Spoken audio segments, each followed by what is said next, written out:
Assalamualaikum warahmatullahi. Bismillahirrahmanirrahim. Alhamdulillahirabbil alamin. Nahmaduhu wa nasta'inuhu wa nastaghfiruh wa na'udzu billahi min shururi anfusina wa min sayyiati a'malina.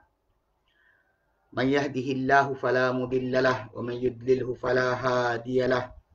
Asyhadu an la ilaha illallah wa asyhadu anna Muhammadan abduhu wa rasuluh. Allahumma salli ala Muhammad wa ala ali Muhammad kama sallaita ala Ibrahim wa ala ali Ibrahim wa barik ala Muhammad wa ala ali Muhammad kama barakta ala Ibrahim wa ala ali Ibrahim fil alamin innaka Hamidum Majid.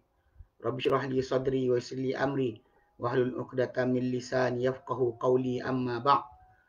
Alhamdulillah, kita bersyukur kepada Allah Subhanahu wa taala kepada kita kumpul lagi. Minta maaf lewat sikit tadi. Tidur. Okay.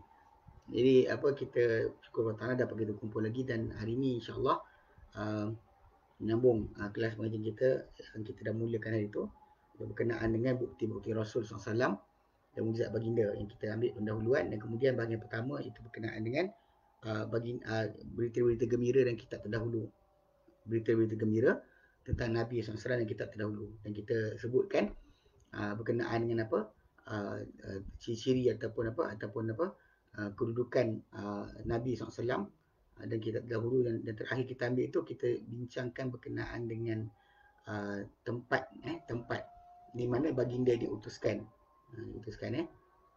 Jadi waktu kita bincang itu kita sampai nombor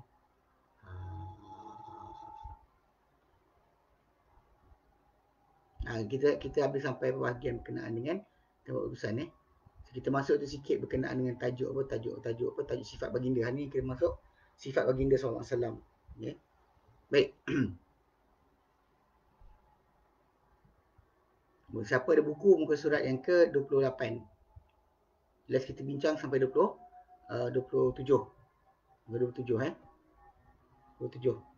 berkenaan dengan pertukaran tentang tempat Nabi diutuskan. Ini insya-Allah kita masuk berkenaan dengan sifat-sifat Nabi SAW yang lain yang ada dalam kitab-kitab terdahulu, yang mana datang sebutan tentang sifat-sifat baginda SAW.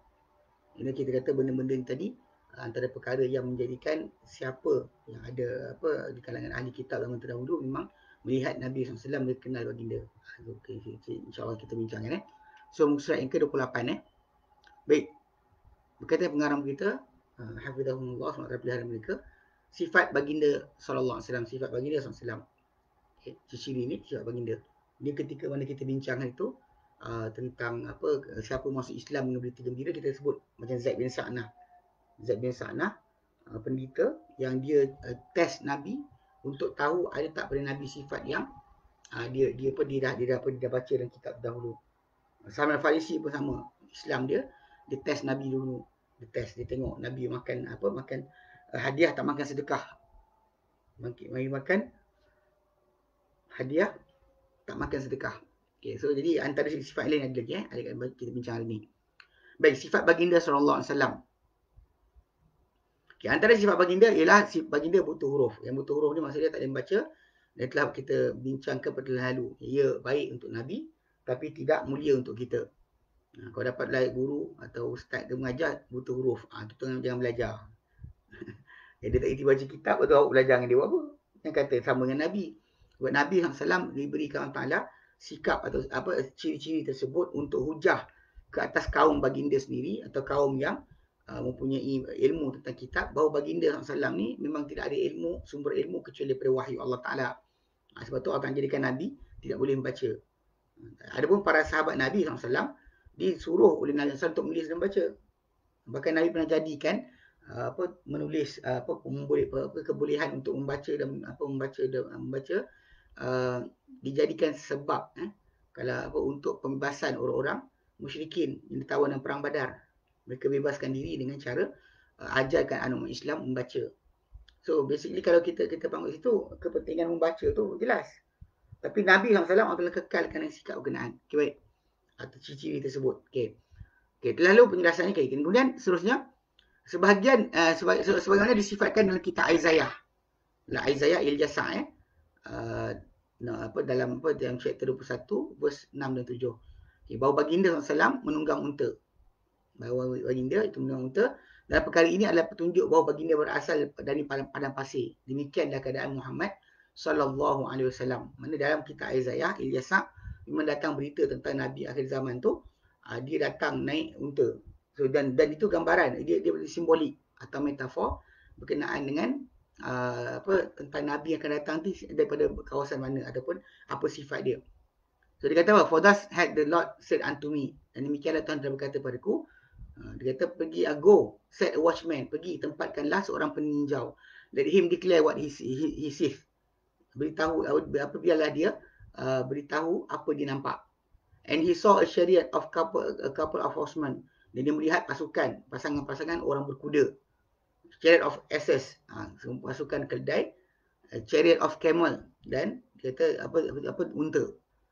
Maka dia kata and he hearkened diligently with much heed, dan dia haruslah perhatikannya sungguh dengan penuh perhatian.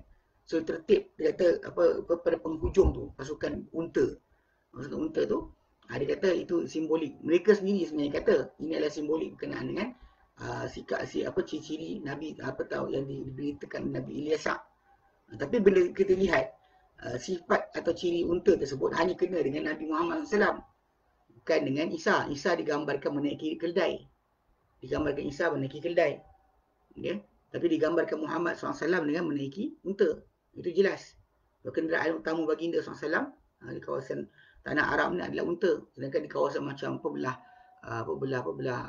area Palestin dan sebagainya, yang dia ada kawasan-kawasan yang bukannya gurun macam kawasan Mekah, Madinah, maka kawasan macam tu dia punya kenderaan dia adalah keldai.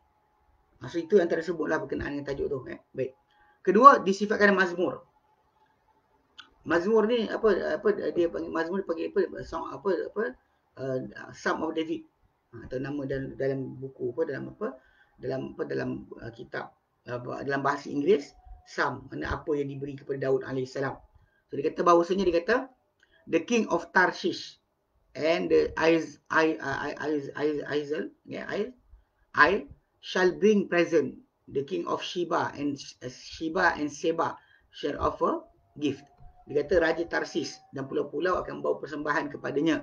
Raja-raja Sheba, Yaman, Seba, Ethiopia datang bawa ufti. Ini dia kata dan memang telah berakhir. Raja-raja Yaman, tak ada seorang pun muncul seorang Nabi yang didekati oleh Raja Yaman kecuali Muhammad. Nabi Muhammad yang terakhir sekali. Dia datangi oleh Raja Yaman dengan hadiah. Sebab ketika mana zaman Isa AS ada daripada Parsi ada. Tapi daripada Yaman tak ada. So jadi kata kat situ tentang ciri Nabi ni, dia boleh tahu bahawa akan datang ufti kepadanya daripada Seba, itu Ethiopia, ataupun ni Habsyah lah. Dan Sheba daripada Yaman, benda ni hanya berlaku kepada Muhammad SAW. Kemudian dia disifatkan juga dalam Mazmur tu 72:15 dia kata apa? And he shall live, dan dia akan hidup, dia kata, and he shall be given the gold of Sheba, dan dia akan diberikan emas daripada Sheba, ini Yaman dia kata, and prayer also shall be made for him continuously, dan doa akan buat kepadanya secara berterusan, and daily he be praised, dan tiap hari dia akan dipuji. Kalau kita tengok macam ni kan, Nabi Muhammad SAW lah yang setiap hari datang kepada dia puji-pujian. Kerana orang Islam mendoakan keberkatan kepada baginda SAW setiap hari, beberapa kali dalam solat mereka. Kita solat 5 waktu, solat sunat kita, kan Nabi, selawat ke atas Nabi itu kan berjalan. Dalam azan pun sama. So basically kalau kita faham kat situ, memang ini antara janji yang Allah berikan, ataupun dalam kitab terdahulu diberikan bahawa Nabi itu akan mendapat pujian setiap hari. Dan tidak ada Nabi dipuji setiap hari seperti Muhammad sallallahu alaihi wasallam. Bahkan pujian kepada baginda bergerak mengelilingi bumi setiap hari. Habis solat subuh sambung dengan zuhur, habis zuhur sambung dengan asar, habis asar sambung dengan maghrib, lepas tu isyak, lepas tu kemudian besok pagi pun balik subuh. Setiap hari macam tu, tak pernah berhenti. Okay? Kemudian keempat, disifatkan juga dalam Mazmur, dalam Mazmur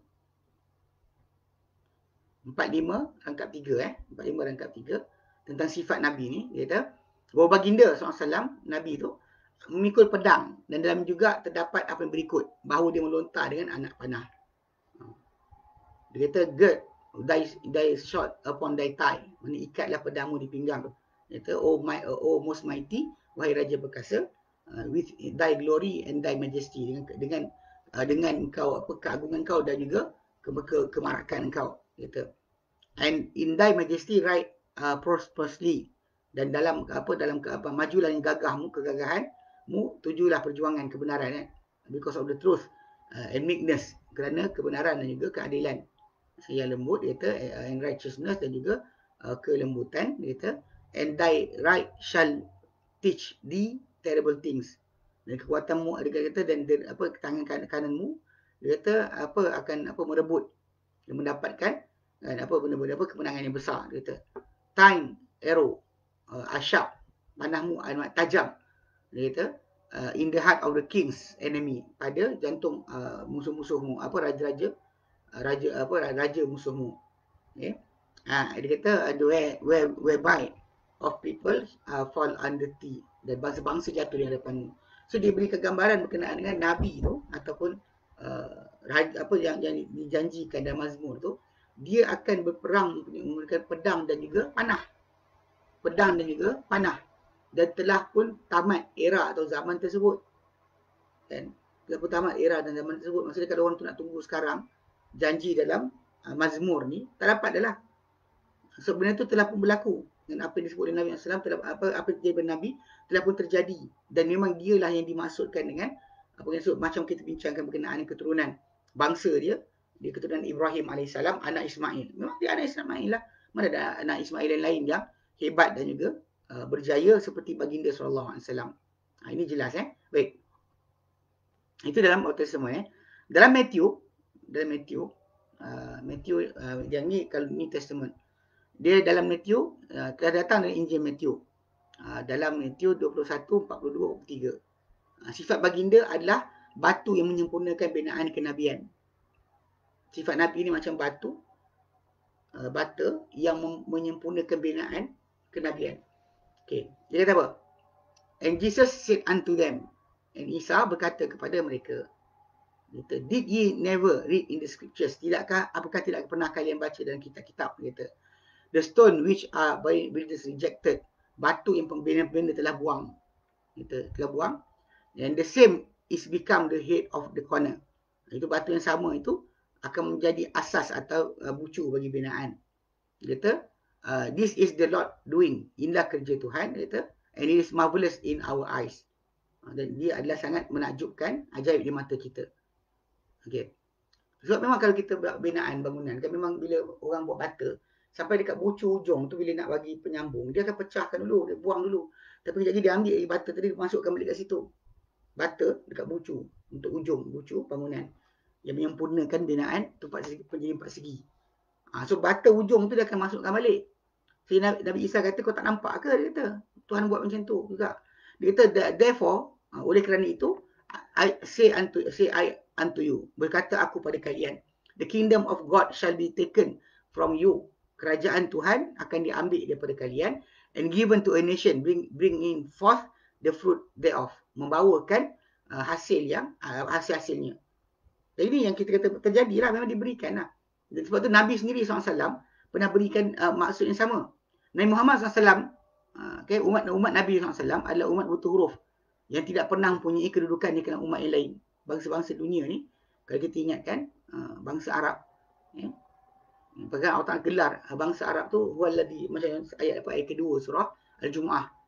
Allah katakan, huwaladhi ba'atha fil ummiyina rasulan minhum. Dialah Allah yang mengutus berbangsa ummi seorang rasul dari kalangan mereka. Dan memang bangsa ummi ni itu gelaran yang khas diberi pada bangsa Arab. Sebab memang sebelum Islam datang, kepandaian menulis, membaca dan sebagainya di sisi mereka adalah benda jarang. Benda yang sangat jarang. Dan Nabi SAW lepas baginda datang, barulah orang Arab ni ada kecenderungan kepada penulisan dan sebagainya. Adapun sebelum dari itu, mereka kuat pada hafalan saja. So, jadi umat Muhammad SAW, umat Nabi Muhammad adalah umat yang buta huruf. Dan dia tak pernah mempunyai kedudukan di kalangan umat lain. Dan bahkan menjadi keajaiban untuk Rasul yang keluar daripadanya adalah dia dah asas bucu binaan kenabian. Kan dia jadi keajaiban tu untuk Rasul yang keluar daripada bangsa Arab ni, dia jadi penutup bagi binaan kenabian. Okey. Okey. Abu Hurairah radhiyallahu anhu telah meriwayatkan bahawa Nabi SAW telah bersabda. Nabi kata apa? Inna masali wa masal al-anbiya min qabli. Sesungguhnya perumpamaan aku dan perumpamaan para nabi, perumpamaan para nabi sebelum dariku. Kama asal rajulin bana baitan. Seolah seorang lelaki dia kata yang bina sebuah rumah. Fa asanahu wa ajmalahu, maka dia elokkan rumah tersebut dan dia cantikkan ia. Illa maudi ala binatin min zawiyatin, kecuali kedudukan satu bata pada satu sudut. Dia buat elok semua kecuali satu bata pada satu sudut. Okey. Faja'ala an-nasu yatufuna bihi. Lalu mulalah orang ramai berpusing-pusing pada rumah tersebut. Dia kata apa? Wa ya'jabuna lahu. Dan rasa takjub terhadap rumah tersebut. Dia kata wa yaqulu, dan mereka kata, halla wudi'at hadhihi al-labinatu. Kenapa tak tidak diletakkan binaan yang hujung tu? Maka Nabi kata apa? Fa anal labinatu, akulah bata berkenaan. Wa ana khatimun nabiyyin, dan akulah penutup para nabi. Akulah penutup para nabi. Mana apa Isa cakap tu, sebiji macam Nabi terangkan tentang kedudukan baginda. Memang orang Arab sebenarnya kalau kita fahamkan memang macam dah terbuang, tapi Allah Taala keluarkan daripada bangsa tersebut satu insan yang menyempurnakan kenabian. Ini benda yang kita kata pilihan Allah SWT. Dan Isa beritahu benda itu akan jadi. Isa beritahu bahawa ia akan jadi. Ia akan berlaku. Okay, jadi kalau kita lihat kat situ, memang itu yang berlaku. Dan disebut dalam berita gembira melalui lidah Isa AS ni, bahawa Tuhan punya sifat ini bukan Bani Israel. Sebab dia kata apa? The kingdom of God shall be taken from you. Mana kerajaan Tuhan akan tarik daripada kalian. So dia bukan Bani Israel. Dan bahawa kenabian itu akan dicabut dari Bani Israel serta diberikan kepada umat lain yang akan mendatangkan hasil-hasilnya, iaitu melaksanakan hasil-hasil kenabian tersebut.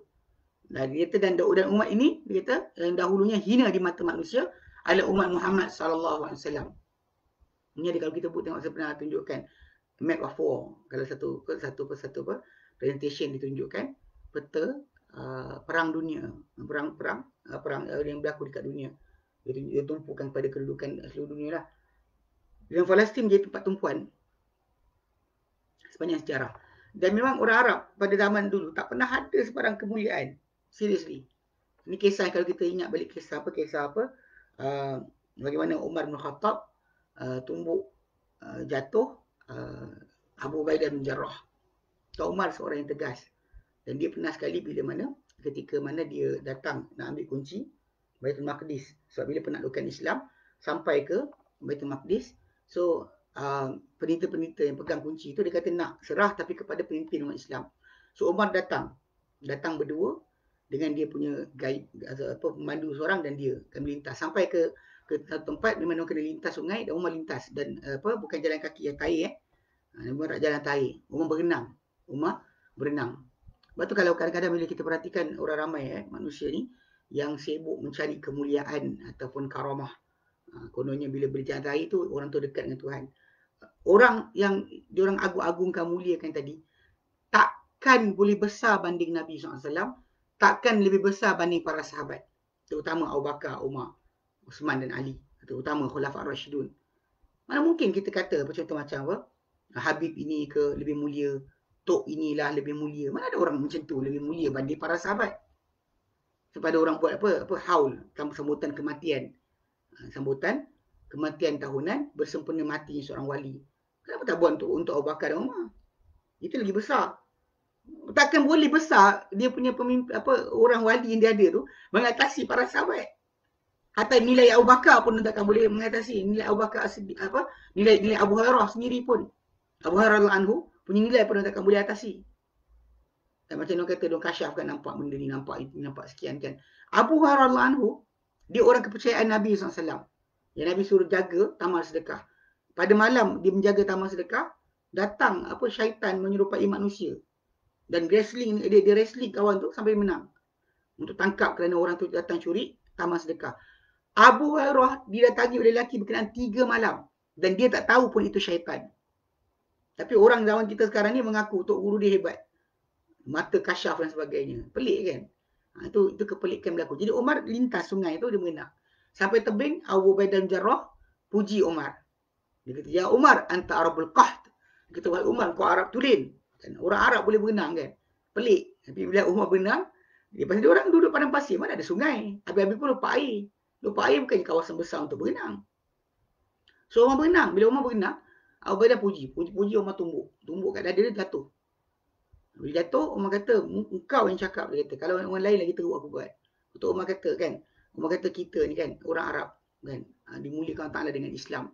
Memang orang Arab ni zaman dulu sebelum daripada zaman Islam, masuk bandar Parsi pun kena gantung kasut dekat tengkuk. Ambil kasut, ikat, gantung kat tengkuk. Supaya orang tahu dia Arab. Supaya orang tahu dia Arab. Itu macam tu sekali layanan diberikan kepada orang Arab pada zaman berkenaan. Tak pernah ada mulia. Tidak pernah ada kemuliaan. Kemuliaan mereka dapat adalah yang Islam. Yang Islam. Betul Umar kata kata-kata dia yang masyhur, yang sering dibaca oleh ahli politik. Suka baca kalimah ni. Nahnu qaumun a'azzanallahu bil Islam. Kita ni satu kaum yang Allah muliakan dengan Islam. Famahma nabtaghi al-izzata bi ma a'azzanallahu bihi. Maka setiap kali mana kita cari kemuliaan selain apa Allah muliakan kita dengannya, azzalanallahu ta'ala hina kita balik. So, jadi memang itu yang berlaku. Para sahabat Nabi SAW dahulu, mereka adalah bangsa yang terpinggir. Tak ada perebutan kuasa berlaku dekat kawasan Tanah Arab. Tak ada siapa nak. Kawasan Mekah Madinah tu kosong. Kawasan ni naik, Rom datang ni sekian. Diorang akan main kat kawasan tu di atas. Tiba-tiba muncul para sahabat Nabi SAW menguasai dan juga mengalahkan mereka. Itu memang tak ada siapa tahu. Dan memang dia kata, dahulunya umat ini dahulunya adalah hina di mata manusia. Ada umat Muhammad SAW diterbuang. Dan merupakan umat baru yang Allah jadikan sebagai umat yang telah dikeluarkan daripadanya, dikeluarkan kepada manusia. Dengan umat inilah terhasilnya apa-apa segala benda yang dikehendaki oleh Tuhan. Maksudnya contoh macam kepatuhan kepada agama. Umat Muhammad lah. Sampai sekarang kita umat Islam ni adalah bangsa paling patuh. Komitmen Tuhan yang datang dalam Bible ke, yang perintah jangan berzina, jangan sekian, yang melaksanakan tuntutan perintah tersebut kita lah. Bangsa lain mana ikut. Jangan minum arak, jangan berjudi, yang gelap malam ke. Dan semua sekali benda tersebut yang kita kata yang maksiat ni di-uphold, ditegakkan kepatuhan kepada perintah Tuhan, ditinggal larangan Tuhan, dibuat perintah Tuhan adalah kepada apa yang dibuat umat Islam sekarang. Bangsa lain mana buat dah. Semua bangsa kan. Tak kira yang apa Muslim yang apa jadi liberal ke, Muslim yang jadi apa sekular ke, dia tinggalkan. Tapi kalau ikut pada Muslim yang sebenar, sampai sekarang macam kita kata hampir 2 bilion umat Islam, manusia di dunia, 2 bilion. Tidak berzina, tidak mencuri, tidak minum arak, tidak sekian kerana perintah Tuhan. Kerana perintah Tuhan. Ini benda yang memang kalau kita kata perhatikan, kita umat Islam yang sibuk. Bab aurat. Bangsa lain mana kisah bab aurat. Bab halal haram. Muzik ni halal ke haram ke sebagainya. Umat Islam yang sibuk. Orang-orang yang luar tak sibuk. Diorang buat semua sekali. Diorang anggap benda tu halal dan sebagainya. Tapi umat Islam kita ni yang sibuk bab aurat. Ini haram, ini halal. Pasal itulah, itu realiti sebenar yang nak tunjuk pada kita bahawa yang menghasilkan itipati kitab Taurat, Injil dan juga Al-Quran ni, atau perintah Tuhan dalam masalah maksiat dan sebagainya, dalam masalah kepatuhan perintah agama, adalah umat Islam. Kita pergi perang kerana nafsu kita. Kita perang bukan kerana dendam. Kita perang kerana perintah Allah Ta'ala. Bila datang cukup syarat, kita buat. Macam kita macam pelaksanaan solat kan. Kita solat bila cukup waktu. Masuk waktu kita solat. Sebelum waktu tak boleh buat. Macam itulah bila jihad pun kita macam tu sekali. Tidak ada kita buat kerana dendam. Maka dia ajar pada kita sedemikian. Itu yang basic yang benda macam ni. Itu yang Isa AS berikan gambaran. Sebenarnya dalam Injil. Ada gambaran yang sama diberikan oleh Isa AS. Berkenaan dengan tajuk apa? Tajuk apa umat Muhammad ni. Umat yang datang ni. Mereka ni mereka akan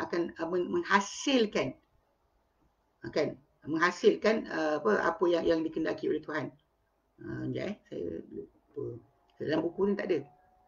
Dia sebut dalam buku lain tapi saya ingat nama satu je.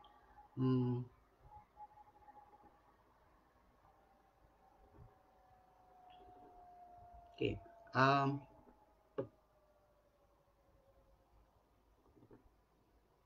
Dalam New Testament kan, dia Isa alaihissalam ada menyebut kan, bila kaum ditanya tentang nabi palsu dengan nabi betul.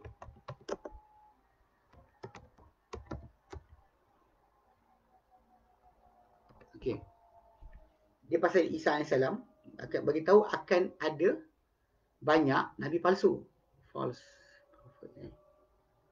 Jangan salah pula.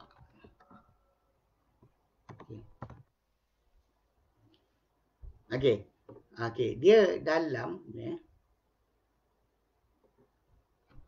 okey. Okey. Dalam Matthew chapter 7 dia kata verse 15 sampai 20.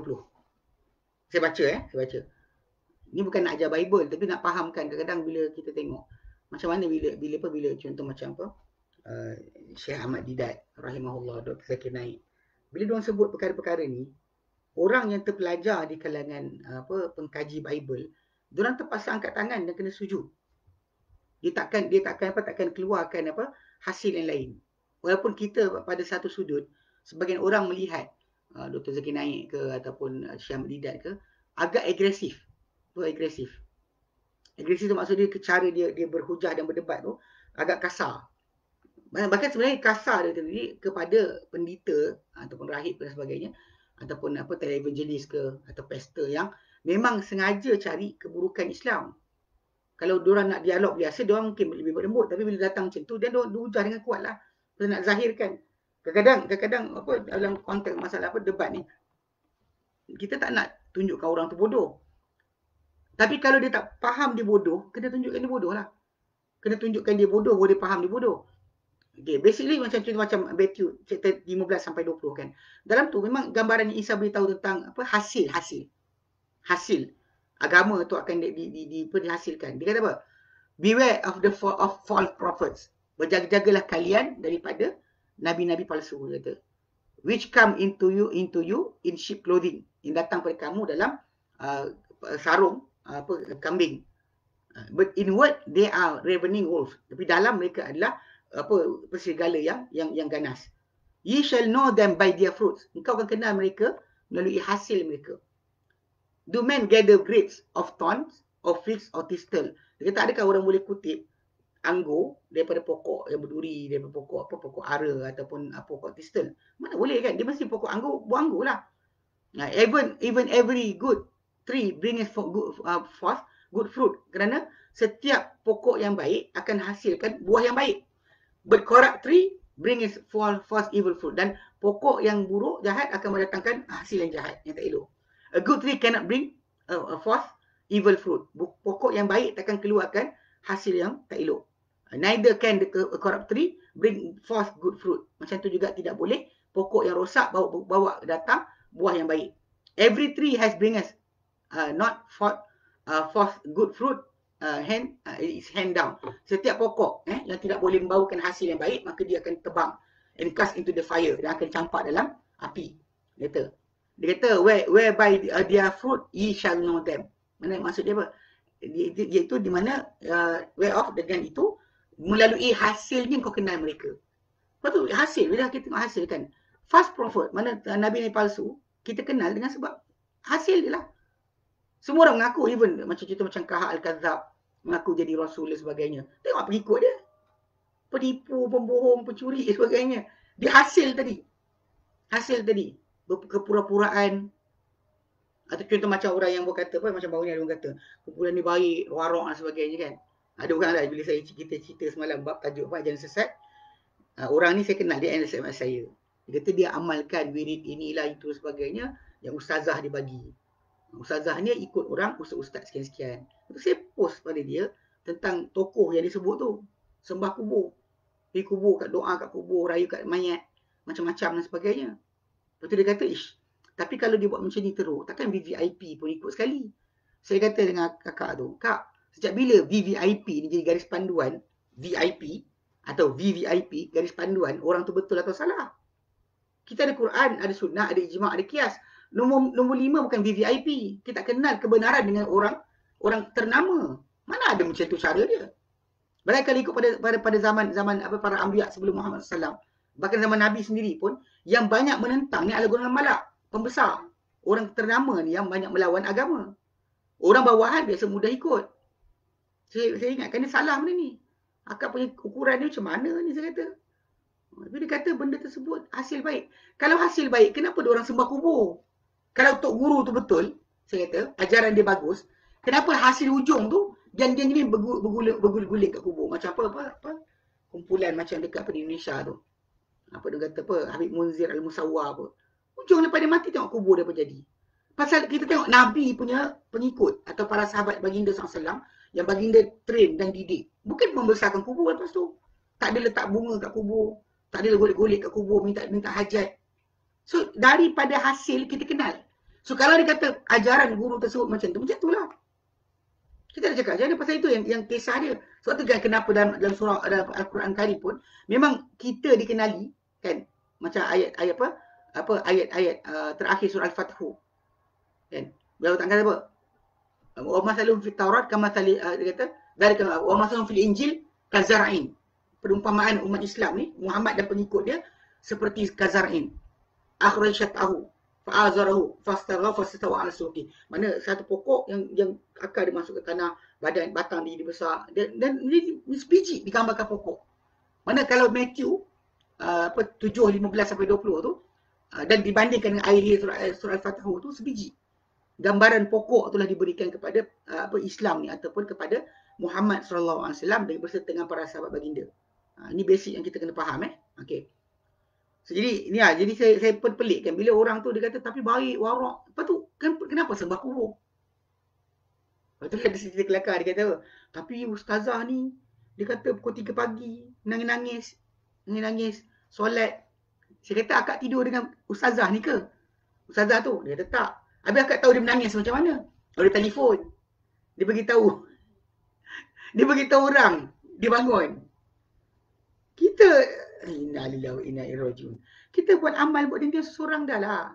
Bahkan bila Nabi SAW bagi gambaran orang yang hari akhirat nanti yang akan dipayung antara dengan payungannya, dilindung Allah Ta'ala dengan payungan Allah Ta'ala pada hari kiamat yang tadi payungan dengan payungan Allah Ta'ala 7 golongan. Antara yang 7 tu yang terakhir sekali, yang last sekali. Rajulun zakarallahu khalian, seorang lelaki yang ingat Allah Ta'ala secara sembunyi-sembunyi. Mana wanita pun samalah. Ingat Allah sembunyi-sembunyi. Yang diam seorang teringat Allah. Lalu fafadat ainah, mengalir air mata dia. Ini pergi bagi tahu orang pula. Maklum kat orang, saya tadi menangis, kesian kat orang semua. Apa ni? Yang ikut pula geng kaya lah. Yang berduit. Kena kelentong macam tu je. Payah betul. Tapi apabila saya kata nak tahu hujung, tengok hujung. Apa jadi anak murid dia? Macam Arkam kan. Dia kata baik, bagus. Dan sekali, bila Abu Yang mati pun masih lagi rayu Abu Yang nak datang balik. Dekat situ, hujung tu kita nampak. Kita akan nampak pada hujung tersebut. Apa, pergi mana hasil dia. Jadi MLM ke? Jadi sibuk cari duit ke? Jadi kumpul harta untuk guru dia ke? Semua tu akan nampak. Sebab daripada pokok tu, Isa kata, kamu kenal. By the fruit, kan? Daripada hasil pokok tersebut, engkau kenal mereka. So, jadi, Nabi palsu tu pun dikenali dengan sedemikian, kata Isa AS. So, macam tu dalam kita kata umat Muhammad, saya sebut tadi kan. Hampir 2 bilion tidak minum arak, tidak berjudi, tidak berzina hanya kerana firman Allah Subhanahu Wa Taala. Bukan sebab ada polis jaga, bukan sebab kerana ada penguasaan menangkap mereka, penguasa menangkap mereka untuk halang mereka buat maksiat, tapi semata-mata kerana Allah Taala, kerana Allah Taala punya pandangan pada mereka. Ini hasil ibadat yang diberikan. Allah Taala suruh kita beribadat kepada Dia. Supaya kita merasakan ketakwaan. Allah nyatakan dalam surah Al-Baqarah 21, ya ayuhan nasu ubudu rabbakumul ladzi khalaqakum. Hai manusia sekalian, sembahlah kamu Tuhan kamu telah ciptakan kamu. Walladzina min qablikum, dan sembah Tuhan kamu yang telah ciptakan orang sebelum kamu juga. Kalau cipta orang sebelum kamu. La'allakum tattaqun, moga kamu akan bertakwa. Ini jawapan tak ada siapa boleh buat. Tak boleh dipura-purakan. Pura-pura boleh pada benda kat sini, tak boleh pura-pura. Mereka syarikat cuba haramkan arak. Kan 12 tahun mereka cuba haramkan arak. Mula 1920 sampai 1932. Gagal haramkan arak. Mereka cuba haramkan arak tapi mereka gagal. Bahkan dia orang letak dalam amendment, kalau bukan dalam Wikipedia ada tulis type prohibition. Prohibition dalam tahun 1919 tu, Amerika Syarikat masukkan dalam dia orang punya amendment ataupun perlembagaan nombor 18 diharamkan menjual, menyimpan, mengedar intoxicated drinks. Minuman beralkohol, minuman memabukkan tak dibenarkan. Tapi lepas daripada 12 tahun, 1932, mereka terpaksa batalkan balik. Kita umat Islam tak pernah pun ada penguasaan macam tu. Tapi kita semua tinggalkan benda berkenaan. Habis kuat pun sebat tak mati pun. Sebat tak mati. Zaman Umar pun sebab pemberontakan. Sebab Islam macam tu je. Tak mati pun. Tapi kerana apa? Kerana ni kita kata hasil ajaran Muhammad SAW membawa pada kita keharmonian tadi. Baik. Okay, keenam. Kita datang juga dalam kitab Isaiah, Isaiah Ilyasa, chapter 21, 13 sampai 17. Dia apa? Burden upon Arabia, ucapan ilahi terhadap Arabia. Ini saya ambil ni daripada direct daripada apa? Terjemahan Bible bahasa Melayu atau Indonesia. Ya, dorang buat kan. Dia kata, in the forest of Arabia ye shall lodge. Di belukar Arabia kamu akan bermalam. Oh, ye travelling companies of Didanim. Wahai kafilah-kafilah orang Didan. Dia kata, the inhabitant of Taimak ni Madinah Dia kata, bawakanlah brought water to him that was thirsty. Bawalah air untuk orang yang haus. Dia kata, they prevented with their bread and him that fled. Dan mereka sambut orang yang lari itu dengan roti dia. Orang yang meninggalkan negeri dia dengan roti dia. Cuma kita kekal kata istilah yang Nabi SAW ajar kita istilah apa? Muhajir, bukannya lajik. Kita ni adalah para sahabat Nabi alladzina hajaru tu orang berhijrah, dan hijrah ni adalah ibadat khusus. Sebab tu kenapa dia menjadi tajuk, bukannya pelarian ni dia sesat digunakan istilah tu. Okay, sebab dia sebutkan for they fled from the sword, kerana mereka telah lari daripada pedang, and from sword and from drawn sword, daripada pedang dan daripada pedang yang terhunus, and from bent bow, daripada busa yang telah dibengkokkan, and from giftedness of war, dan daripada kehebatan peperangan. Kemudian for thus, dan kerana ini hath Lord said unto me, Tuhan telah kata padaku, within a year according to the years of a hireling. Dia kata berdasar dalam masa setahun, mengikut setahun seorang askar upahan, all the glory of Kedar shall fail. Semua kehebatan Kedar ni nama keturunan anak Ismail AS yang dinamakan dengannya dan Bible tu sebagai Quraisy. Quraisy akan gagal. And the residue of numbers of archers, dia kata dan lebihan sakibaki bilangan pemanah, the mighty men of the children of Kedar, orang-orang hebat daripada kalangan anak cucu Kedar, shall diminish, akan mengurang. For God of Israel has spoken, kerana Tuhan Bani Israel telah mengatakan sedemikian. Okay, kalau kita pergi part per part, dia kata berita gembira ini telah beri maksud bahawa Allah Ta'ala mewahyu pada Isaiah Ilyasa, kerana Tuhan Israel telah mengatakannya. Dan dia adalah satu ramalan yang akan datang daripada negeri Arab, datang daripada tanah Arab. Bahawa di sana nanti dia kata ada tanah Arab ni iaitu pendalaman didiami oleh kafilah Didan. Didan ni ada berkaitan dengan Madinah Munawwarah, sebenarnya ditunjukkan oleh peta gereja lama. Okey. Dan wahyu yang diterima oleh Isaiah ni merintahkan penduduk Taimak, itu penduduk Madinah, supaya membawakan minuman dan makanan kepada pelarian yang melarikan diri di hadapan pedang-pedang. Dan datangnya perintah selepas pemberitahuan mengenai ramalan yang terjadi dari arah tanah Arab. Dan ini adalah petunjuk bahawa pelarian tersebut adalah pemilik ramalan yang akan perintahkan penduduk Taimak untuk menolongnya. Orang tu mesti daripada tanah Arab jugalah, yang mana penduduk Madinah akan tolong dia. Betul kata, wahai penduduk Taimak, bawakanlah air buat orang yang dahaga. Mereka telah mempertahankan dengan roti mereka seorang yang melarikan diri. Bumi Taimak ni adalah satu kawasan daripada jajahan Madinah. Okay? Dan di dalamnya terdapat Yahudi Taimak yang telah berpindah ke kebanyakan mereka ke Yathrib. Yang kawasan ini berkaitan dengan jajahan Madinah. Ahli sejarah Arab menceritakan secara nukilan daripada Yahudi di sepanjang tanah Arab bahawa kedatangan awal Yahudi ke Hijaz adalah telah berlaku pada zaman Musa AS. Dia kata bahawa perpindahan orang-orang Yahudi ke Hijaz, ke kawasan Mekah Madinah punya kawasan tu kan, kawasan Madinah terutamanya. Kan kita kata Hijaz ni kawasan ni, kan sebenarnya tanah Arab macam tu. Kawasan yang sebelah laut dipanggil sebagai Tihamah. Kawasan yang ada pegunung ganang, Mekah Madinah sampai ke Yaman, sampai ke Sana'a tu di Hijaz. Kawasan sebelah sini yang menghala ke padang pasir dipanggil sebagai Najd. So jadi perpindahan orang Yahudi daripada kawasan Palestin dan sebagainya pergi pindah ke situ, dia kata berlaku sejak zaman Musa AS. Itu ketika baginda itu Musa AS utus mereka dalam satu serangan menentang golongan Amalikah di Taimak. Dan setelah pemusnahan mereka terhadap golongan Amalikah tadi, golongan gegasi, Dan sekembalinya mereka ke Syam selama mati Musa, mereka telah dihalang daripada memasuki Syam dengan alasan keingkaran mereka terhadap syariah Musa.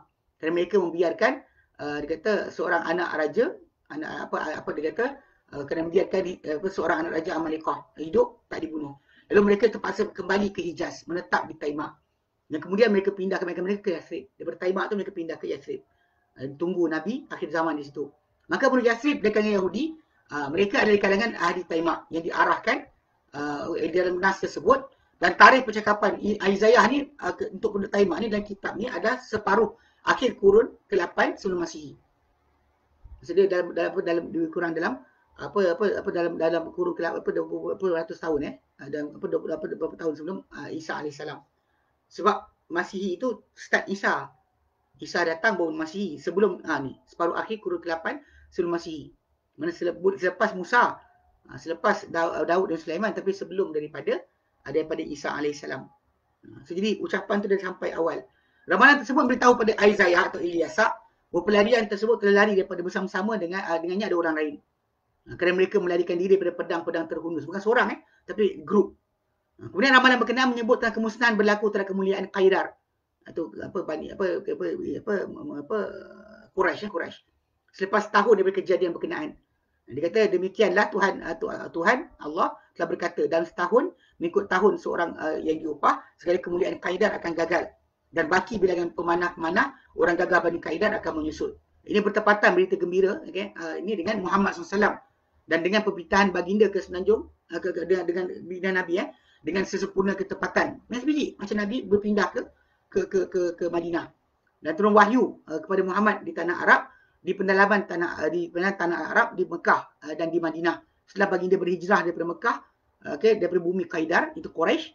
Dan Qaidar kan tengok bawah 80 telah diterangkan bahawa Qaidar ni salah seorang anak Ismail yang mendiami pendalaman Faran itu Mekah. Qaidar jadi Nabi pindah daripada bumi Qaidar di mana telah menentukan sebab setiap puak daripada puak mereka pemuda cekal supaya mereka nak kumpul bunuh Muhammad SAW pada malam Nabi berhijrah tu sebab mereka dah usaha untuk bunuh Nabi. Maka pemuda berkenaan telah datang dengan senjata mereka. Lalu Rasulullah SAW berhijrah berpindah dan lantas kaum Quraisy telah menjejaki baginda Islam dengan pedang mereka, dengan pemisahan mereka seperti mana diriwayatkan dalam ayat-ayat tersebut. Kerana mereka telah melarikan diri daripada pedang-pedang tersebut, daripada pedang terhunus, daripada busar dibengkokkan. Dia kata kemudian Allah menghukum Quraisy, itu cucu Qaidar selepas tahun daripada penghijrahan baginda dan dengan berlakunya peperangan Badar. Maksudnya setahun lepas Nabi hijrah, tahun kedua berlaku perang Badar yang berupa kekalahan teruk. Walaupun zaman tu 70 orang mati besar. Yang mati di kalangan Quraisy 70, tertawan 70. So Nabi SAW ketika tu bila tertawan 70 tadi, yang banyak mati tu pula daripada kalangan pembesar-pembesar mereka, kan. Memang kekalahan tu agak teruk dan menghilang kemuliaan Quraisy serta membunuh sebahagian besar pahlawan mereka. Lepas tu dia kata, kerana demikian Allah telah berkata dalam setahun daripada tahun seorang yang diupah, segala kemuliaan Qaidar akan gagal dan baki bilangan pemanah dan orang gagah Bani Qaidar akan menyusul. Ayat ini menegaskan bahawa perkhabaran dan pengetahuan berkenaan penurunan wahyu ke tanah Arab, kebangkitan Nabi dan apa yang berlaku terhadap penghijrahan baginda dan kemenangan baginda dan baginda akan menang. Ikut pada word tadi, sifat tadi, hijrah tu akan berlaku, Nabi akan menang. Kerana Tuhan Tuhan Israel telah mengatakannya. Ini antara benda yang berlaku. So dia kata kalau kita lihat kalau teks tadi adalah Isaiah tadi kan. Isaiah apa yang kita baca tu daripada chapter 21 16 sampai 13 sampai 13 sampai 17. 21 13 17 Kalau kita baca balik dan kita tengok balik dia kata kat sini sesungguhnya apa yang dibawakan oleh berita gembira ini dari pengertian-pengertian semestinya telah pun berlaku. Kerana ia berlaku pada zaman alat peperangannya di dalamnya pedang dan anak panah. Satu. Dan telah pun berakhir zaman peperangan dengan pedang dan anak panah. Jadi soalan kalau kita kena fikir sekarang. Adakah telah turun wahyu di tanah Arab selain Al-Quran? Lepas daripada Isa AS atau lepas Isaiah tadi, di tanah Arab, ada tak turun wahyu selain Quran? Tanya balik. Tak ada. Adakah terdapat di sana seorang Nabi berhijrah daripada Mekah ke Madinah dan dia telah sambut dari penduduk Taimah selain Muhammad? Pasal benda tadi beritahu apa akan jadi. So, penduduk Taimah telah pun terima orang yang melarikan diri tersebut, yang berpindah tadi. Soalannya, ada tak nabi lain yang dapat? Tak ada. Kemudian adakah ada di sana satu kalah hadrat Quraisy lepas tahun penghijrahan selain di tangan Rasulullah SAW perang Badar? Adakah Quraisy kalah kabilah lain? Tak ada. So semua berita ni tepat dengan Muhammad SAW. Semua berita ni tepat dengan Muhammad SAW. So memang jelas dalam Isaiah tadi 21, 13 sampai 17 tu memang kena dengan Nabi Muhammad SAW. Sesungguhnya berita gembira ini yang menunjukkan kepada kebenaran risalah Muhammad dan bahawa ia adalah satu pengumuman ilahi. Ia adalah satu pemberitahuan ilahi mengenai kedatangan baginda yang dinukilkan daripada oleh salah seorang daripada Israel. Itulah Nabi Bani Israel itu Ilyasa. Isaiah atau Ilyasa Yang teks itu kekal sehingga ke hari ini. Meskipun ahli kitab telah menyeleweng dan tukar ganti macam-macam, teks itu masih ada sampai sekarang. So kalau kita question diorang, ini Nabi, kan, the words of God, kan, apa Nabi cerita, kata-kata Tuhan. So kalau benda yang Isaiah ni betul, mana Old Testament ni adalah daripada Tuhan, so ini mana penzahiran atau persaksian berita tersebut? Ini benda yang diorang patut fikir. Kan diorang orang Kristian tahu benda ni, dan kenapa diorang masih kekal dan tidak mahu mengikut. Okey. Ketujuh, telah datang berkenaan sifat baginda dalam Mazmur. Ini apa disebut tentang sifat-sifat Nabi. Dalam Mazmur itu, dalam Psalm of David. Okey. Chapter 45, 2-3. Dia kata apa? Dia kata, thou art fairer than the children of men. Kamu adalah lebih tampan daripada seluruh anak-anak manusia. Grace is poured in thy lips. Dia kata, kelembutan tercurah di atas bibirmu. Dia kata, therefore, God has blessed thee forever. Kerana situ, Tuhan telah memberkatimu selama-lamanya. Gird thy sword upon thy thigh. Dengan kebesaran, dia kata, dengan kebesaranmu dan kemuliaanmu, sisipkanlah pedangmu di pahamu. Wahai yang teragung. Jadi kalau kita lihat kat situ kan, mana Nabi SAW dari segi masalah kata-kata. Kata-kata Nabi SAW, sifat Nabi. Yang kita kata apa Nabi SAW punya akhlak dan sikap tadi. Macam tu sekali disebutkan dalam Mazmur ataupun Psalm of David. Macam itulah yang kita lihat dinukilkan berkenaan perangai Nabi, hatta oleh musuh. Oleh musuh, Nabi bukan seorang yang menjerit, bertekak dan sebagainya dengan orang lain. Kita tahu sifat Umar, kita tahu sifat para sahabat yang tegas, tapi Nabi adalah sangat paling lembut. Dan Allah Ta'ala memberkati baginda selama-lamanya. Macam mana disebut ni, macam itulah berlaku sekarang. Okey. Dan telah datang, yang ke-8 telah datang dalam kitab Taurat dan kitab Isaiah juga 42, 1-2. Berkenaan sifat Nabi SAW. Okey, dia kata apa? Behold my servant. Inilah hamba-ku, dia kata. Whom I uphold, yang aku sahkan, dia kata. Mine elect, yang aku pilihanku. Sebab memang para anbiya pilihan Tuhan. Para nabi, para rasul pilihan Tuhan. Bukan jadi nabi, jadi rasul kerana usaha. Okey. In whom my soul delighted, yang aku sendiri menyukainya. I have put my spirit upon him. Aku telah letakkan rohku ke atasnya. He shall bring forth judgment to the Gentiles. Dan dia akan datangkan kebenaran kepada umat-umat bukan Yahudi. Ini kena faham. Dia akan bawakan kebenaran kepada bukan Yahudi. Gentiles itu ada gelaran bagi bukan Yahudi. Sedangkan semua para anbiya Yahudi untuk Yahudi je. Membuat para anbiya Bani Israel untuk Bani Israel je. Tapi ini tidak, dia kata. He shall not cry. Dia takkan apa? Takkan berteriak. Takkan berteriak. Nor lift out. Tidak juga mengangkat suara. Dia kata. Dan juga dia kata, nor cause his voice to be heard in the street. Dan takkan jadikan suara dia kedengaran di jalanan. Takkan jadi itu.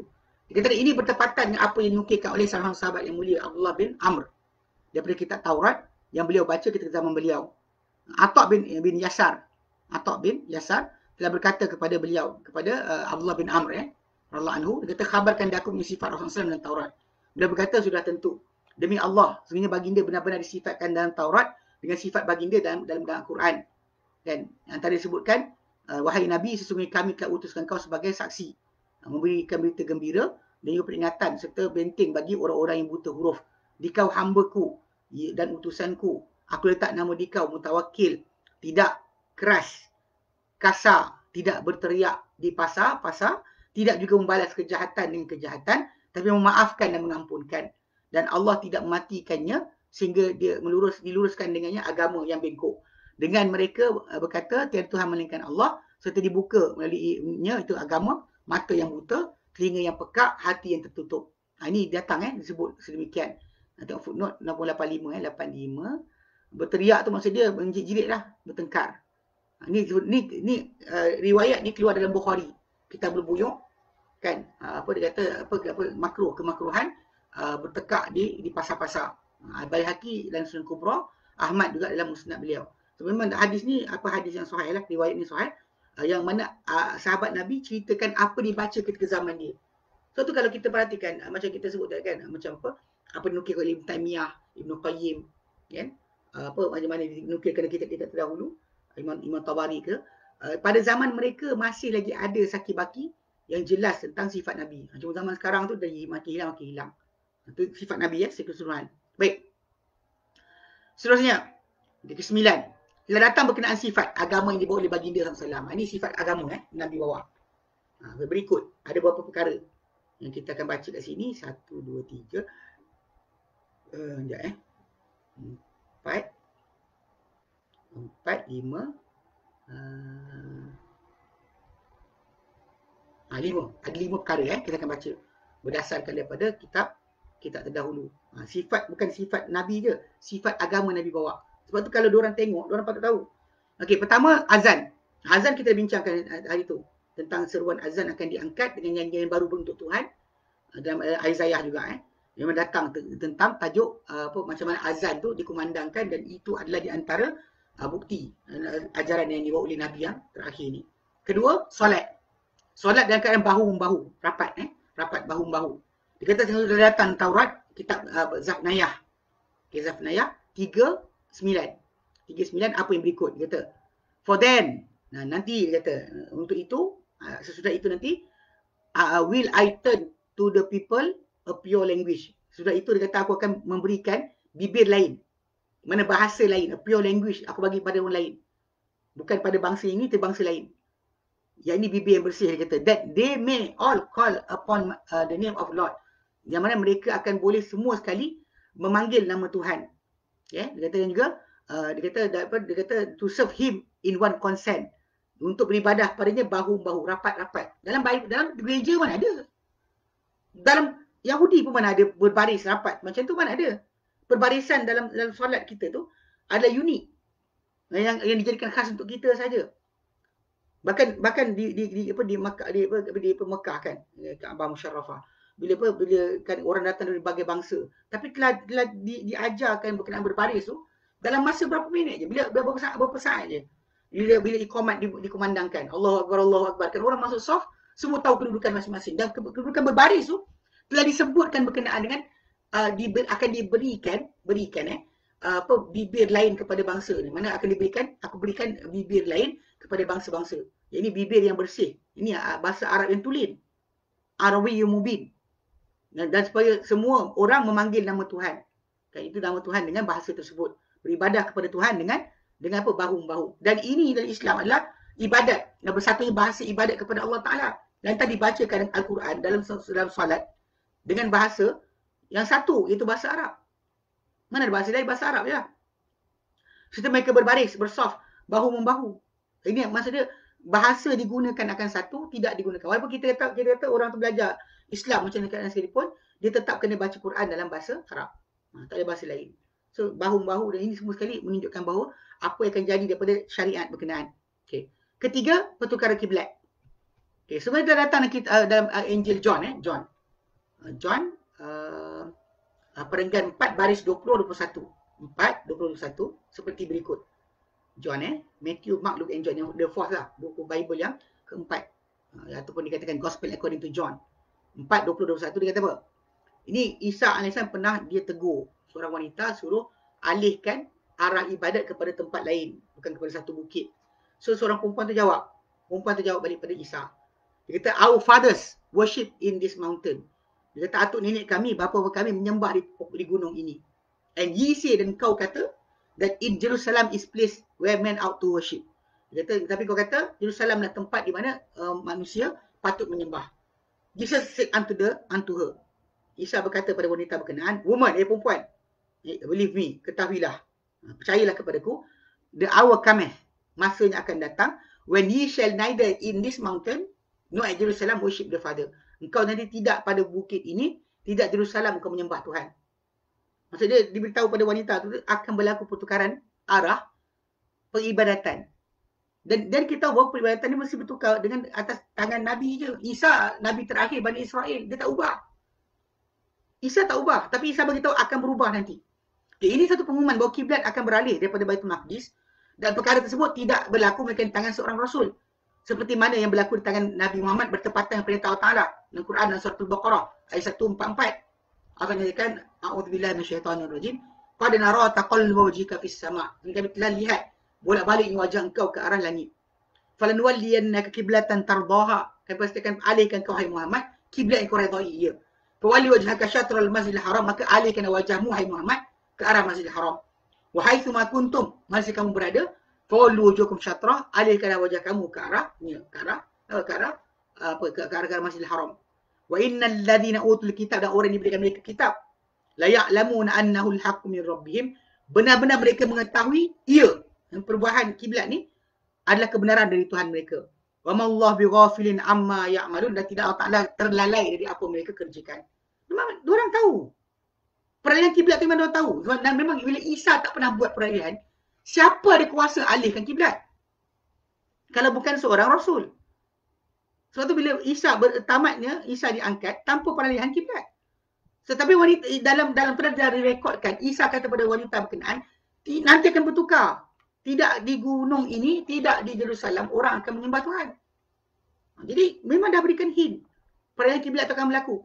Macam juga dalam Mazmur Daud yang kita baca itu, pun sama diberikan gambaran berkenaan dengan macam mana diubah kawasan tandus Mekah tu kepada kawasan yang berair. Yang menjadi tempat laluan untuk orang berkumpul. Ini semua dah disebutkan. Ini ajaran maksudnya peralihan kiblat tu adalah hint yang jadi disebut dalam New Testament. Okey. Kemudian dia kata hidayah kepada agama yang benar. Ya, hidayah kepada agama yang benar. Maka sebenarnya telah datang dalam Injil John juga. John 16 chapter 16, 12, 13. Apa berikut? Nabi Isa berkata. Dia kata apa? I have yet many things to say unto you. Aku sebenarnya banyak lagi benda nak cakap pada kalian. But ye cannot bear them now. Tapi korang tak mampu menanggungnya sekarang. How be it? Tapi bagaimanapun, dia kata, bila mana dia, the spirit of truth, roh kebenaran, is come, datang, he will guide you into all truth. Dia akan bawa kamu kepada semua kebenaran. For he shall not speak of himself. Kerana dia takkan bercakap daripada keinginan diri sendiri. Whatsoever he shall hear, apa saja dia dengar, that shall he speak. Itu akan dia tuturkan. And he will show things to you, things to come. Dan dia akan beritahu, tunjuk kepada kamu benda-benda yang akan datang. Ini kata-kata Isa. Jadi Allah Ta'ala di sini firman Al-Quran dalam surah An-Nahl ayat 89. Okey, Allah Ta'ala kata apa? Wa nazzalna 'alaikal kitab. Dan kami turunkan kepada Muhammad kitab. Tibyan likulli syai', sebagai penjelasan bagi semua perkara. Wa hudan wa rahmah wa busyra lil muslimin. Dia menjadi juga apa? Petunjuk dan rahmat dan juga berita gembira untuk orang-orang yang Islam yang menyerah. Dan Allah Ta'ala firman Al-Quran surah An-Najm ayat 3 dan 4, wa ma yantiqu 'anil hawa. Tidak dia menuturkan daripada keinginan dia sendiri. In huwa illa wahyu yuha.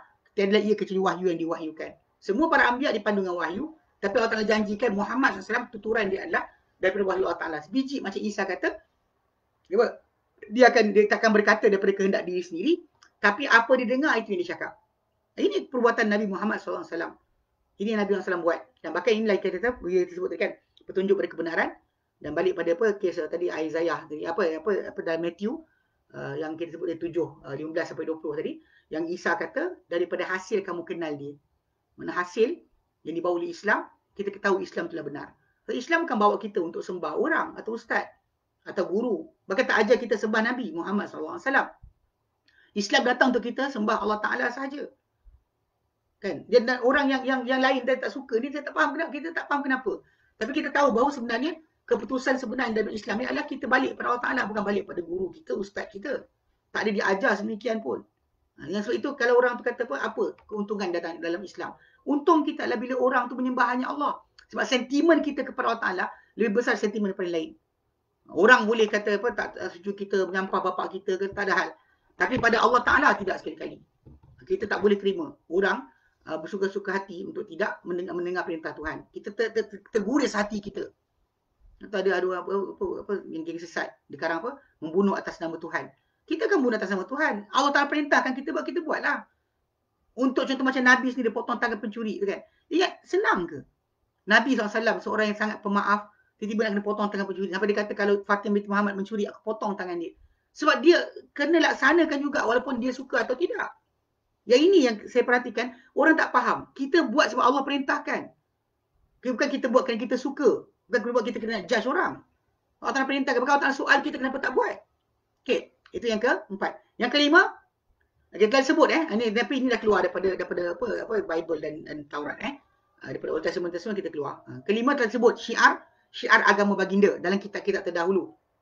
Antara kitab Bafishat Purana. Purana Bafishat Purana, ciri-ciri sahabat Muhammad SAW. Apa ciri-ciri sahabat Nabi? Jadi kalau kita baca benda ni, siapa yang masih tak simpan janggut, maka anda kena jaga-jaga sikit. Okay? Dalam kitab ni dalam juzuk 3 fasal 3. Dia kitab agama Hindu Mari kita terangkan Bafishat Purana dia kata apa? Ini kata-kata. Ini kononnya dewa ataupun yang sembahan mereka ni sebut berkenaan dengan pengikut dia siapa. Dia kata pengikutku adalah seorang berkhatan. Seorang yang berkhatan tanpa sebarang ekor di kepala.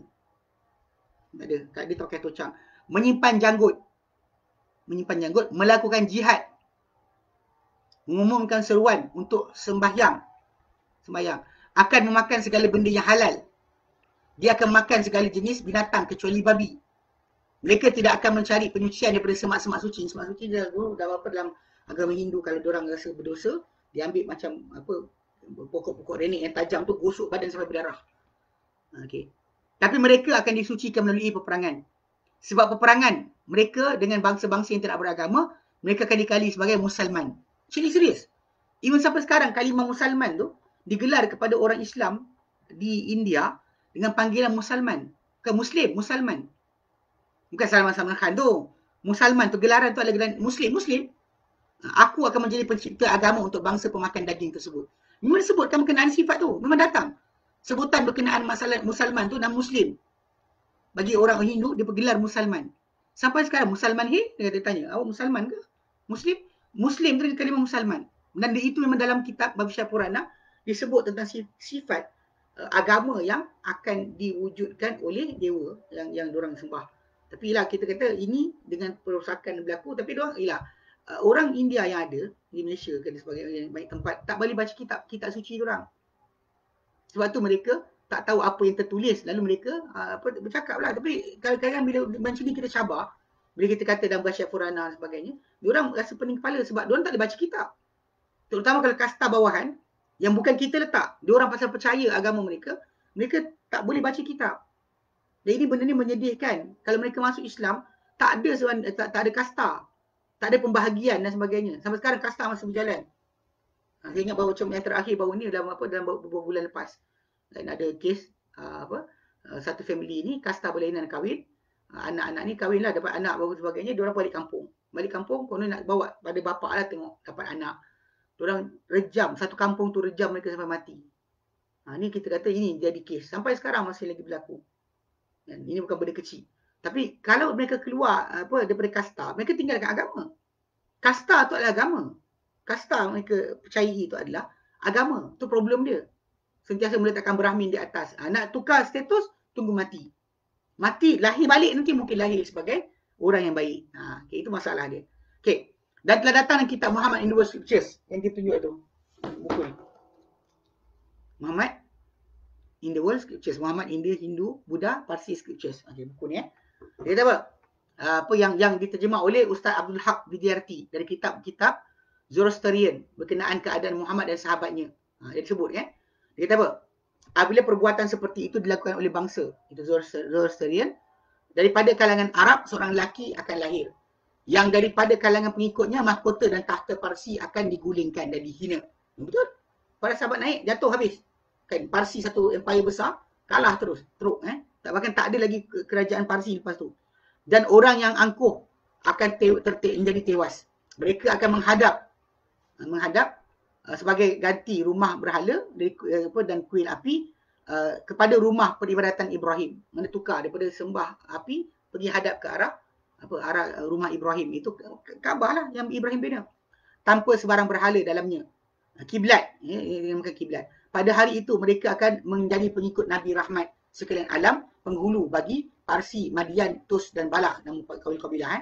Dan sebenarnya Nabi mereka akan menjadi seorang yang fasih berkata-kata dengan mukjizat. Ini semua disebutkan dalam kitab Zoroaster. Sebab tu kenapa mereka boleh ada yang masuk Islam dan kenal Nabi SAW. Okay, baik. Lepas kita bincangkan semua ni, soalan, kenapa mereka tidak beriman? Ini kita kadang kita tengok benda tu jelas, kenapa tak beriman? Sesungguhnya contoh-contoh perkhabaran gembira telah kita tunjukkan jelas kepada kita, bahawa kitab-kitab suci di kalangan umat-umat bangsa-bangsa tersebut telah menunjukkan kepada Nabi penutup yang akan dibangkitkan, dan semua itu adalah sebelum kebangkitan baginda dan jangka masa berkurun-kurun, ratusan tahun jarak. Nabi-nabi tersebut ceritakan Nabi Muhammad baru datang kemudian beratus tahun. Okay? Dan Allah Ta'ala firman Al-Quran dan surah Asy-Syu'ara ayat 196, wa innahu lafi zubril awwalin. Dan sebenarnya ia ajaran Quran tu benar-benar dalam kitab-kitab terdahulu. Dan telah mutawatir berita-berita gembira dan khabar-khabar gembira berkenaan kebangkitan Nabi SAW di tengah bangsa dunia seluruhnya.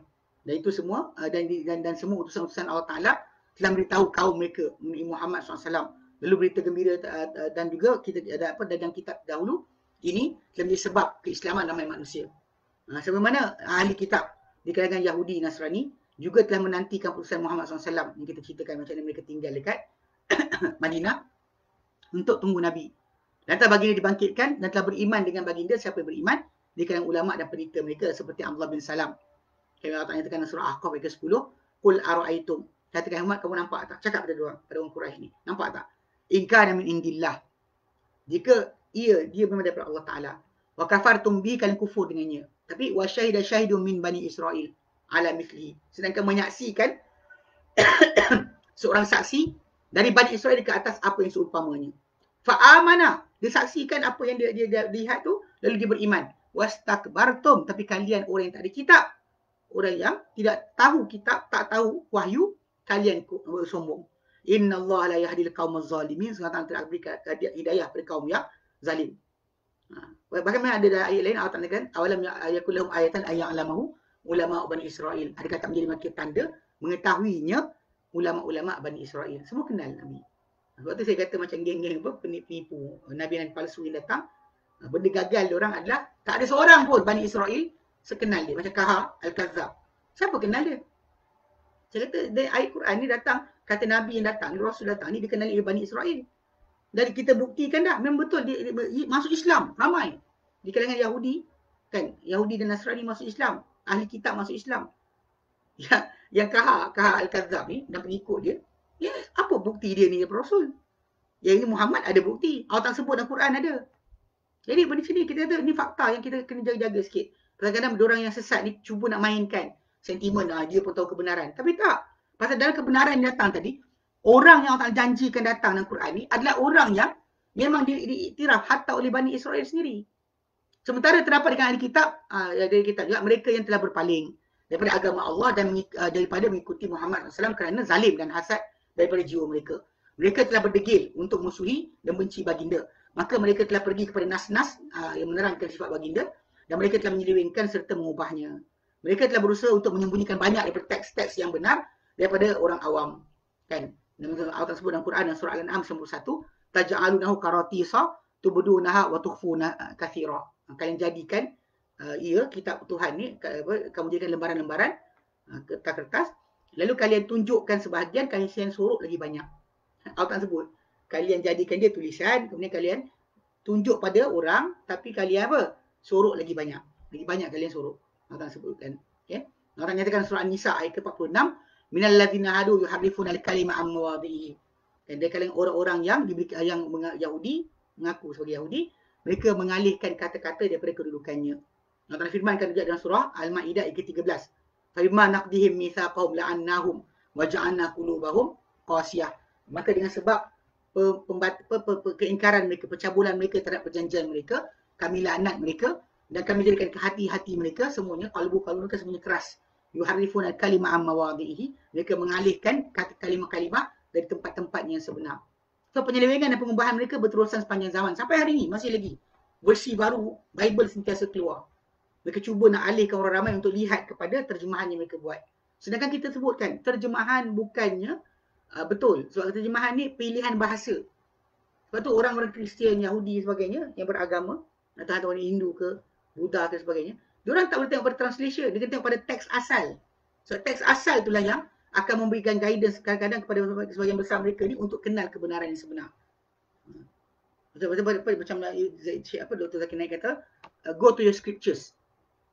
Jangan tengok pada guru korang, pada Sami, pada sekian. Tengok pada scriptures, tengok pada kitab suci korang. Dia cakap macam tu sebab dia yakin tajuk ni masih kekal dan boleh ditunjukkan. Tapi diorang tak nak dengar. Tak nak dengar. Sebab diorang tahu kalau mereka tengok pada benda berkenaan, pasti mereka jumpa. Tapi akan dia kata, mereka cuba sampai sekarang. Akan tapi telah kekal isyarat-isyarat yang jelas hingga ke hari ini dalam kitab-kitab mereka sebagai tanda nyata yang menyifatkan Muhammad SAW serta menyaksikan kebenaran baginda SAW dalam bahawa baginda adalah utusan Allah Ta'ala, penyudah para Nabi dan Rasul yang diutuskan. Kita dapati, kitab-kitab ini menyifatkan baginda SAW dengan bahawa baginda adalah buta huruf. Ia menyebut nama baginda, nasab baginda, tempat baginda dilahirkan, kebangkitan baginda, serta zaman baginda. Dia menyifat kata-kata baginda, budi pekerti baginda, serta syariat yang didatangkan oleh baginda SAW. Di mana ia menyifatkan hijrah baginda, kekalahan musuh baginda depan baginda, dan tak bertepatan sifat-sifat yang kita baca tadi kepada dengan sesiapa melainkan dengan Muhammad SAW. Hatta ajaran yang dibawa kepada umat bangsa dan pengikut-pengikut baginda. Oleh itu bukankah telah sampai waktunya bagi orang yang tersesat daripada kebenaran mengikuti petunjuk dan beriman dengan agama Allah Ta'ala. Dan dengan utusan Allah Ta'ala serta kebenaran yang turun kepada baginda. Allah sebut dalam Quran dan surah Al-Imran. Al-Imran ayat yang ke-110. Allah Ta'ala nyatakan, kuntum khaira ummatin ukhrijat linnas. Kalian adalah umat terbaik, bangsa terbaik dikeluarkan pada manusia, ta'muruna bil ma'ruf, yang kalian menyuruh dengan perkara ma'ruf, wa tanhauna 'anil munkar, dan kalian mencegah dari kemungkaran, wa tu'minuna billah, dan kalian beriman dengan Allah. Walau amana ahlul kitab, dan kalau beriman ahli kitab, percaya dengan Muhammad, lakana khairan lahum. Tak berubah pun, syariat tak berubah. Bahkan apa yang dibawa daripada Muhammad kepada mereka adalah lebih tepat dan lebih jelas bagi pelaksanaan, bahkan lebih ringan banding apa yang mereka masih nak pegang daripada kitab yang telah diselewengkan. Maka Allah Ta'ala kata apa? Minhumul mu'minun, di kalangan mereka ada yang beriman. Wa aktsaruhumul fasiqun, ahli kitab ni kebanyakan mereka adalah fasik. Golongan penentang yang takkan taat. Itulah alhamdulillah kita habiskan buku kita ni sampai 39 kita habiskan berkenaan dengan tajuk Muhammad dalam kitab-kitab terdahulu. Baginda SAW punya sifat dan kitab terdahulu. Dan ini sebenarnya satu sudut. Sebab Muhammad SAW, Nabi kita yang mulia, dikenali dengan banyak sudut. Antara sudut dia, ini satu sudut. Sudut yang lain kita boleh baca tentang mukjizat Nabi buat.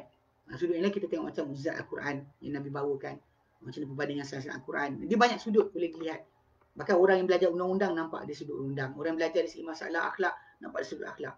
Semua akan jumpa habuan masing-masing daripada panduan dibawa oleh baginda SAW. Ini adalah benar menunjukkan bahawa Muhammad Rasulullah sallallahu alaihi wasallam. Dan itu pengisytiharan kita nombor satu. Kita bukan disuruh untuk isytiharkan berkenaan dengan Muhammad adalah panglima yang terhebat, Muhammad orang paling kuat. Tak, kita disuruh untuk untuk mengisytiharkan Muhammadun Rasulullah. Dari sudut masalah kehebatan, betul, Nabi adalah panglima yang hebat. Nabi adalah seorang guru, Nabi seorang bapa, Nabi seorang kawan. Tapi yang kita nak sebenarnya adalah Muhammadun Rasulullah. Dan daripada sudut itulah kita akan secara langsung melaksanakan dan juga patuh pada perintah Nabi tanpa dakwa-dakwi. Nah, bagi orang yang tak pegang benda berkenaan, ini masalah dia. Dia masih lagi keep on bila terima daripada Nabi sebarang arahan, dia sibuk questioning. Dia bukan belajar untuk patuh, tapi dia sibuk nak cari apa cara untuk kata benda ini tak apa langgar, ini tak apa tak buat. Ini semua ni adalah kesesatan yang tulen. Hatta kau datang daripada seorang yang bernama Ustaz. Kalau untuk Ustaz sekalipun belajar Pakistan ke, belajar Mesir ke, belajar mana sekalipun UM ke, kalau dia keluarkan statement yang macam tu, yang mengajak kita tak patuh pada perintah Nabi, orang itu adalah sesat. Walau dia siapa sekalipun. Dengan jelas macam-macam Az-Zuhri. Kan? Ibn Syihab Az-Zuhri pernah ditanya kepada dia tentang persoalan tentang hadis. Dalam kitab Memahami Talaki kita disebutkan dulu. Tentang tajuk Nabi sebut laisa minna, bukan golongan kami. Man darul hudud wa syaqqal ju, orang yang tepang pipi koyak baju. Lepas tu dalam masa sama Nabi sebut juga laisa minna malam yaqir kabirana wa lam yarham saghirana. Bukan golongan kami orang yang tak hormat orang tua kami, tak belas kasihan pada orang muda kami. Jadi dia nak faham. Memang betul kalau ikut pada logik akal. Kita faham satu ni bab akidah sebab redha dan ketentuan Tuhan. Satu lagi bab berkaitan dengan tajuk adab. Tapi takkan serupa. Tapi Az-Zuhri bila ditanya macam tu dia tunduk kepala. Dia tunduk kepala, dia diangkat balik. Dia kata dari Allah penurunan. Mana Allah akan turunkan wahyu. Ke atas Nabi penyampaian. Nabi kena sampaikan. Maka ke atas kita pula bila tahu ini Muhammad Rasulullah SAW, utusan Allah, dah kenal Muhammad bin Abdullah, utusan Allah, maka atas kita adalah apa? Penerimaan. Bukannya penentangan. Bukan question and question. Kerja kita bukannya untuk melawan. Kerja kita untuk patuh. Jadi kesesatan yang berlaku sekarang bila ada kumpulan kata tak payah kita tengok dulu. Sesuai tak? Tu bestnya orang kafir redha tak? Punya lagi kita kebodohan yang paling besar. Dia cari redha orang kafir untuk melaksanakan agama. Kalau orang kafir redha, agama dia nak amal, baru dia buat. Kalau orang kafir tak redha, dia boleh kata tak payah. Nanti kan buruk nama Islam. Kita laksanakan rejam ni, orang Islam akan rosak nama. Seolah-olah dia lagi pandai daripada Nabi SAW dalam masalah perkara tersebut. Na'udzubillah min dzalik. SWT lindungi kita daripada perkara-perkara sedemikian. Baik, kita berhenti sini. InsyaAllah kita sambung kemudian. Dan harap Allah Ta'ala jadikan minggu depan dah jadi minggu apa untuk kita boleh berjumpa balik. Dan kalau macam tu macam biasalah, macam malam Jumaat ni, hari Khamis malam Jumaat, kita akan mula ambil balik kelas fiqh muyassar. Fiqh muyassar, kita akan mulakan apa insya-Allah lepas daripada lah bulan 9 ni, kalau start dah boleh hadir. InsyaAllah SWT lapangkan kita, mudahkan kita punya kehidupan balik. Dapat kita datang hadir. Pasal jangan dapat dalam kes apa datang online tak seronok sebenarnya, tak nampak muka orang. Malaikat kan datang hadir dalam majlis ilmu dan mendoakan kita. Mana kita datang ada mujahadah, datang jam, datang sekian, datang hujan. Malaikat akan doakan kita datang hadir ke majlis ilmu. Dan kita harap untuk dapat balik keberkatan berkenaan. Baik. Wallahu a'lam. Kita berhenti sini. InsyaAllah nanti sambung kemudian. Wassallallahu ala sayyidina Muhammad wa sallam walhamdulillahirabbil alamin. Assalamualaikum warahmatullahi wabarakatuh.